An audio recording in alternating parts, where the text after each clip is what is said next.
Le texto de ma mère est arrivé alors que je finalisais les documents de la taxe foncière pour le manoir victorien que j'avais secrètement acheté 6 mois plus tôt. Emma, ta sœur, a besoin d'espace pour cette fête. Elle s'adapte encore à sa nouvelle maison. Peut-être l'année prochaine. Je m'appelle Emma Sullivan. À 34 ans, je venais de passer la dernière année à acheter et rénover anonymement la maison de rêve de mes parents, un magnifique manoir victorien dont ils avaient toujours parlé, mais qu'ils n'avaient jamais pu s'offrir. L'ironie de l'histoire. Ils y vivaient désormais, pensant que ma sœur cadette Alexandra avait somehow réussi à l'acheter pour eux. Je fixais l'avis de taxe foncière dans ma main qui devait arriver au manoir le lendemain. Il était adressé à la véritable propriétaire moi. Pendant 6 mois, j'avais observé de loin ma sœur s'attribuer le mérite de mon dur labeur, se prélassant dans les louanges et la gratitude infinie de ses parents. Alexandra a tellement de succès, s'extasiait-il auprès de quiconque voulait bien les écouter. Regardez ce qu'elle a accompli à seulement 28 ans. Ce qu'il ne savait pas, c'est qu'Alexandra n'avait rien accompli du tout. Elle joignait à peine les deux bouts en tant que professeure de yoga à temps partiel, vivant du soutien financier constant de nos parents. L'achat de la maison, les rénovations importantes, les nouveaux meubles, tout cela venait de moi, la fille, qu'ils avaient toujours négligée. J'avais tout fait anonymement, par l'intermédiaire d'une société de gestion immobilière, prévoyant de tous les surprendre lors de la fête. Je pensais que ce serait enfin le moment où ils me verraient vraiment pas seulement comme la fille aînée fiable qui pouvait aider avec les factures, mais qui n'arrivait jamais à la cheville du charisme d'Alexandra. Mais maintenant, assise dans mon bureau à lire ce texto, quelque chose en moi a craqué. 6 mois à regarder Alexandra s'attribuer le mérite de mon succès. 6 mois à la voir exhiber sa maison sur les réseaux sociaux. 6 mois à être de plus en plus relégué à l'arrière-plan. C'en était assez. Mon téléphone a de nouveau vibré. Cette fois, c'était Alexandra. « Désolé ma sœur, mais maman et papa ont besoin de passer du temps juste avec moi cette année. Tu comprends, n'est-ce pas? » Ça a été si prenant d'être leur sauveuse mort de rire. En plus, cette maison a une signification particulière maintenant. Une signification particulière vraiment.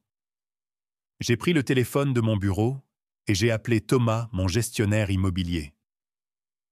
Envoyez l'avis de taxe à la maison demain comme prévu, ai-je dit la voix ferme. Et préparez les documents de divulgation de propriété dont nous avons discuté. Vous êtes sûr? A demandé Thomas. J'en suis sûr, ai-je répondu. Il est temps qu'ils apprennent la vérité. Je repensais à l'année dernière, lorsque j'avais vu pour la première fois le manoir victorien mis en vente. C'était la maison exacte dont mes parents rêvaient depuis que j'étais petite. Ils passaient devant en voiture, tous les dimanches, après l'église, imaginant ce que ce serait d'y vivre. Mais avec le salaire d'enseignant de papa et le travail à temps partiel de maman à la bibliothèque, cela avait toujours été hors de portée. Je m'étais donné pour mission de l'acheter pour eux. Après 15 ans d'investissement prudent et la création de ma propre entreprise de logiciels, je pouvais enfin me le permettre. La rénovation a pris des mois, restaurer les parquets d'origine, moderniser la cuisine, tout en gardant son charme d'époque, et ajouter des commodités modernes, tout en préservant les détails historiques. Je prévoyais de tous les surprendre lors de la fête, imaginant leur joie, quand ils apprendraient que la maison de leurs rêves venait de moi et non d'Alexandra. Mais ma sœur avait d'une manière ou d'une autre découvert que la maison était préparée pour eux. Avant que je puisse révéler quoi que ce soit, elle s'était jetée sur l'occasion et s'était attribué le mérite de tout. Nos parents étaient aux anges. Bien sûr, Alexandra, leur précieuse Benjamine, avait réalisé l'impossible. Pas une seule fois, ils ne se sont demandé comment une professeure de yoga pouvait s'offrir une maison d'1 million de dollars. Ils ne se sont jamais interrogés sur les rénovations importantes ou les nouveaux meubles. Ils ont simplement accepté que leur enfant prodige avait accompli un autre miracle. J'étais restée silencieuse, me disant que la vérité éclaterait lors de la fête. Mais maintenant, ils m'excluaient de la maison même que j'avais achetée pour eux. Mon téléphone a vibré une fois de plus. Papa, cette fois. Emma, ne sois pas difficile à ce sujet. Ta sœur a tant fait pour nous. Le moins que tu puisses faire, c'est de lui accorder ce temps avec nous. Peut-être que tu devrais te concentrer sur ton travail. C'est ce dans quoi tu es doué. C'est ce dans quoi tu es doué. Les mots résonnaient dans ma tête. Des années de dénigrement similaires me sont revenus en mémoire. Quand j'ai été major de promotion, c'est bien, ma chérie. Mais as-tu entendu qu'Alexandra a intégré l'équipe de Pom Pom Girls? Quand j'ai créé mon entreprise, eh bien, au moins, tu as quelque chose sur quoi te concentrer pendant qu'Alexandra voyage et se trouve. J'ai de nouveau regardé l'avis de taxes foncières, puis le dossier que Thomas avait préparé des mois auparavant. À l'intérieur se trouvait chaque document prouvant ma propriété, chaque transaction, chaque reçu de rénovation. Demain, tout éclaterait au grand jour. Il est temps, me suis-je murmuré en glissant le dossier dans ma mallette. Demain, ils apprendraient que leur fête parfaite dans la maison de leurs rêves avait été orchestrée par la fille qu'ils avaient toujours négligée. Demain, ils comprendraient exactement ce dans quoi j'étais doué. J'ai pris mon téléphone et j'ai tapé une réponse au texto de ma mère. « Ne t'inquiète pas pour la fête. Tu as raison.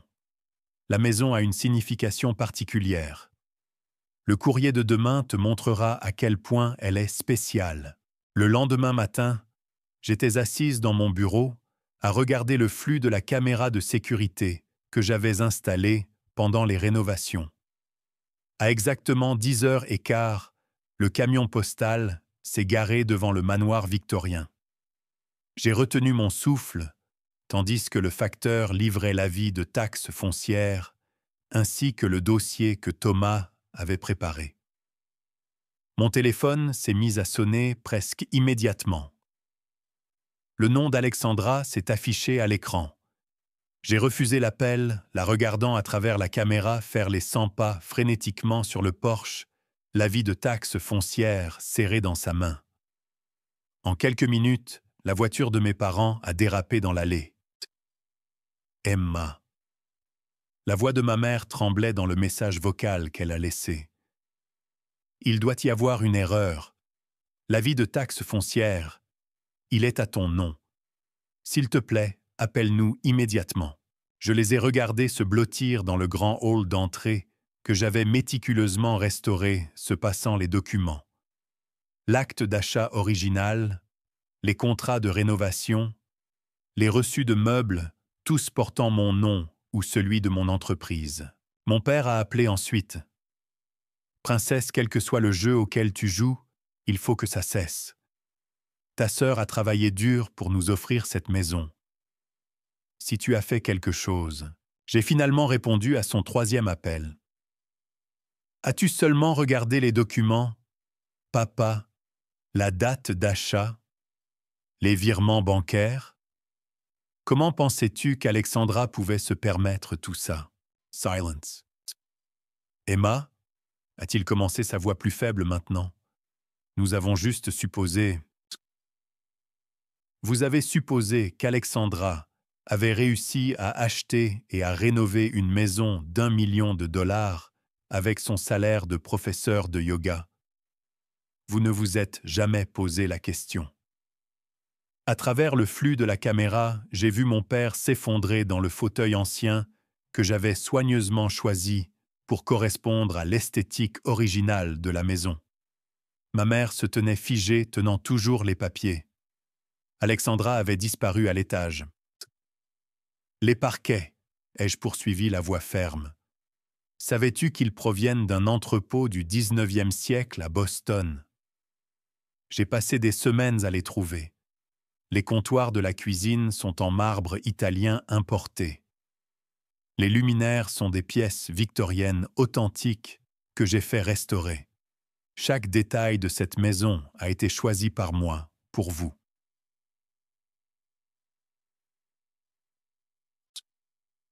Mais pourquoi ne nous as-tu rien dit? A craqué la voix de ma mère. J'allais le faire à la fête. Je voulais que ce soit une surprise. Mais Alexandra est arrivée la première, n'est-ce pas? Et vous n'avez jamais douté. Jamais demandé comment elle pouvait se le permettre. Parce qu'à vos yeux, elle peut tout faire tandis que je suis juste doué pour le travail. Nouveau silence. Emma, s'il te plaît, a commencé mon père. Nous ne savions pas. Non, vous ne saviez pas. Vous ne saviez pas que pendant qu'Alexandra postait des poses de yoga sur Instagram, je bâtissais une entreprise prospère. Pendant qu'elle se trouvait, je trouvais des moyens de réaliser vos rêves. Et quand elle s'est attribué tout le mérite, vous n'avez même pas hésité à la croire. À travers la caméra, j'ai vu Alexandra redescendre furtivement le visage blême. « Je peux tout expliquer », a-t-elle dit assez fort pour que je l'entende au téléphone. « Expliquer quoi ?» ai-je demandé. « Comment tu as découvert que la maison était préparée pour eux et que tu as décidé de t'en attribuer le mérite? Comment tu as passé 6 mois à jouer à la châtelaine avec mon argent? Tu ne comprends pas, a-t-elle protesté. Ils étaient si fiers de moi. Et maintenant, ai-je demandé, sont-ils toujours fiers? J'ai vu ma mère s'effondrer sur le grand escalier, la tête entre les mains. Mon père n'avait pas bougé de mon fauteuil, fixant toujours les documents. Les impôts fonciers sont dus la semaine prochaine, ai-je dit calmement, et le paiement de l'assurance la semaine suivante. J'ai déjà informé la société de gestion immobilière du changement dans les modalités de paiement. Qu'est-ce que ça veut dire? A exigé Alexandra. Ça veut dire, ai-je répondu, que si vous voulez continuer à vivre dans ma maison, nous devons établir de nouvelles conditions. Je serai là dans 1 heure pour en discuter. J'ai raccroché, les laissant digérer cette réalité. À travers la caméra, je les ai regardés absorber les implications de ce qui s'était passé. Ma mère s'était mise à pleurer. Mon père paraissait plus vieux que je ne l'avais jamais vu. Alexandra s'était retirée dans un coin, tapant furieusement sur son téléphone, essayant probablement de trouver comment présenter cela sur les réseaux sociaux. Pour la première fois de ma vie, j'avais toute leur attention. La fille négligée, la fiable, celle qui était juste douée pour le travail, avait tout orchestré. La vérité était enfin révélée, et il n'y avait pas de retour en arrière possible. J'ai pris mon manteau et ma mallette, y glissant un dossier contenant mes conditions. Il était temps de montrer à ma famille ce que signifiait vraiment être doué pour le travail. Le trajet jusqu'au manoir victorien semblait surréaliste. En entrant dans l'allée circulaire que j'avais fait restaurer, j'ai remarqué qu'ils attendaient tous les 3 à la baie vitrée, la même fenêtre où j'avais passé d'innombrables soirées à superviser l'installation de vitraux sur mesure. J'ai pris mon temps pour remonter le sentier, me souvenant comment j'avais personnellement choisi chaque rosier, maintenant endormi pour l'hiver. La grande porte d'entrée s'est ouverte avant que je puisse atteindre la poignée, révélant le visage cendré de mon père. « Emma » a-t-il commencé, mais je suis passé devant lui pour entrer dans le hall. Le lustre que j'avais trouvé lors d'une vente aux enchères d'antiquités à Paris projetait une lueur chaleureuse sur l'espace. Alexandra se tenait près des escaliers, les bras croisés, tandis que ma mère était perchée nerveusement sur la banquette. « Parlons dans le bureau », ai-je dit me dirigeant vers la pièce que j'avais conçue spécialement pour mon père, avec des bibliothèques intégrées et un coin lecture dont il avait toujours rêvé. Ils ont suivi en silence, comme des enfants réprimandés. Une fois que nous étions tous installés, j'ai ouvert ma mallette et j'ai posé 3 dossiers. « Voici vos options », ai-je dit calmement. Option 1, vous pouvez rester dans la maison, mais avec un contrat de location en bonne et due forme. Vous paierez un loyer au prix du marché et Alexandra devra trouver son propre logement. Alexandra a commencé à protester, mais j'ai levé la main. Option 2, vous pouvez m'acheter la maison à sa valeur marchande, en supposant que vous puissiez obtenir un financement. Option 3, vous avez 30 jours pour trouver d'autres arrangements. Emma, s'il te plaît, a murmuré ma mère. Nous sommes ta famille. Ma famille. J'ai souri tristement. Étais-je de la famille quand vous m'avez exclu de la fête, quand vous ne vous êtes jamais demandé comment Alexandra pouvait se permettre cet endroit? Vous avez dénigré chaque réussite que j'ai jamais eue. Mon père s'est penché en avant. Nous avons eu tort, princesse. Nous nous en rendons compte maintenant. C'est juste que Alexandra a toujours eu besoin de plus de soutien, de plus d'attention. Et pas moi, ai-je interrompu. J'avais besoin de mes parents, moi aussi. Je voulais votre approbation, votre attention, votre fierté. Mais j'ai appris à vivre sans. J'ai construit mon propre succès pendant que vous étiez tous concentrés sur la dernière aventure d'Alexandra. Alexandra a soudainement fondu en larmes. Je voulais juste qu'il soit fier de moi pour une fois. Tu as toujours été celle qui réussit l'intelligente. C'était ma chance d'être spéciale. J'ai regardé ma sœur. Je l'ai vraiment regardée derrière ses cheveux parfaitement coiffés et son corps tonifié par le yoga. J'ai vu quelque chose que je n'avais jamais remarqué auparavant, le désespoir. Elle avait passé si longtemps à être la personne spéciale qu'elle ne savait plus comment être autre chose. Vous savez ce qui est ironique, ai-je dit doucement. J'ai acheté cette maison parce que je me souvenais comment papa nous y emmenait tous les dimanches, comment maman soulignait les détails architecturaux, comment nous rêvions tous d'y vivre un jour. Je voulais réaliser ce rêve pour nous tous. Ma mère s'est mise à pleurer silencieusement. Nous avons été si aveugles. Oui, ai-je convenu. Vous l'avez été. Mais voici l'option 4, une que je n'avais pas l'intention d'offrir avant de vous voir tous aujourd'hui. J'ai sorti un autre dossier. Nous recommençons à zéro. Vous reconnaissez ce qui s'est passé tout. Alexandra déménage et commence à subvenir à ses besoins pour de vrai cette fois. Et nous essayons de construire une nouvelle relation basée sur la vérité et le respect mutuel. Et la maison ? A demandé mon père. La maison reste à mon nom, mais vous pouvez y vivre avec un loyer raisonnable. Nous aurons des dîners du dimanche ici, tous ensemble. Nous créerons de nouveaux souvenirs, de meilleurs souvenirs. Mais les choses seront différentes. Alexandra a essuyé ses larmes. Je suis désolé, Emma, vraiment. C'est juste que je ne sais pas comment être comme toi. Je ne veux pas que tu sois comme moi, ai-je dit. Je veux que tu sois toi-même, ton vrai toi, pas cette personne que tu as prétendu être. Mes parents ont échangé un regard. Puis mon père s'est levé. À ma grande surprise, il s'est approché et s'est agenouillé à côté de ma chaise, prenant ma main dans la sienne. Nous t'avons abandonnée, Emma. Nous étions si occupés à nous inquiéter pour Alexandra que nous avons oublié de voir la fille incroyable juste devant nous. Peux-tu nous pardonner? J'ai senti les larmes monter, mais je les ai retenues. Ça dépend, ai-je dit. Êtes-vous prêts à vraiment changer? Ils ont tous hoché la tête, et pour la première fois, j'ai vu un remords sincère dans leurs yeux.